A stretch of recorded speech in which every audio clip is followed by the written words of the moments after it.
And the Lord visited Sarah as he had said, and the Lord did unto Sarah as he had spoken.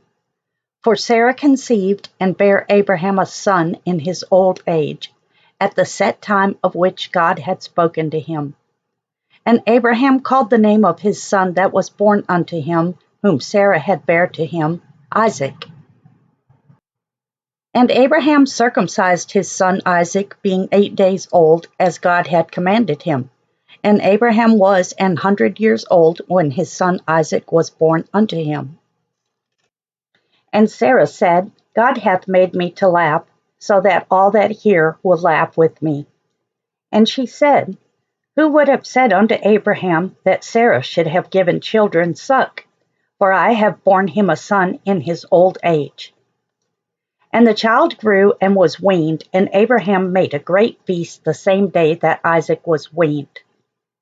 And Sarah saw the son of Hagar the Egyptian, which she had borne unto Abraham, mocking. Wherefore she said unto Abraham, Cast out this bondwoman and her son, for the son of this bondwoman shall not be heir with my son, even with Isaac. And the thing was very grievous in Abraham's sight because of his son. And God said unto Abraham, Let it not be grievous in thy sight because of the lad, and because of thy bondwoman, in all that Sarah hath said unto thee. Hearken unto her voice, for in Isaac shall thy seed be called. And also of the son of the bondwoman will I make a nation, because he is thy seed. And Abraham rose up early in the morning, and took bread and a bottle of water, and gave it unto Hagar, putting it on her shoulder, and the child, and sent her away. And she departed and wandered in the wilderness of Beersheba. And the water was spent in the bottle, and she cast the child under one of the shrubs. And she went and sat her down over against him a good way off, as it were a bow shot. She said, Let me not see the death of the child.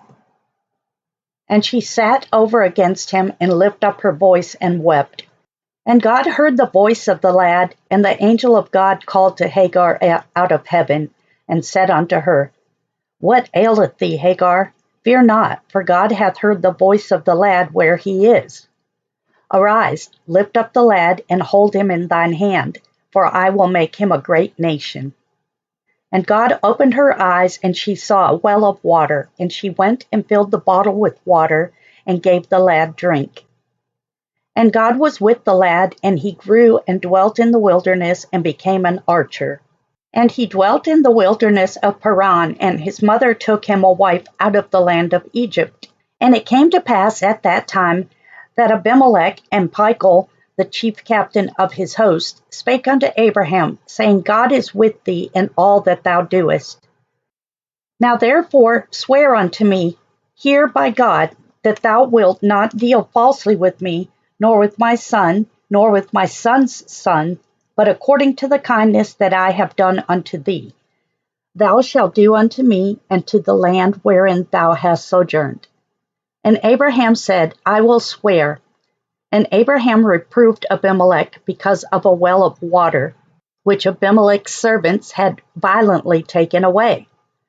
And Abimelech said, I wot not who hath done this thing, neither didst thou tell me, neither yet heard I of it, but today. And Abraham took sheep and oxen, and gave them unto Abimelech, and both of them made a covenant.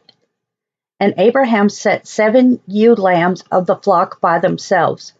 And Abimelech said unto Abraham, What mean these 7 ewe lambs which thou hast set by themselves? And he said, For these 7 ewe lambs shalt thou take of my hand, that they may be a witness unto me that I have digged this well. Wherefore he called that place Beersheba, because there they made swear both of them. Thus they made a covenant at Beersheba. Then Abimelech rose up, and Phicol the chief captain of his host, and they returned into the land of the Philistines. And Abraham planted a grove in Beersheba, and called thereon the name of the Lord, the everlasting God. And Abraham sojourned in the Philistines' land many days.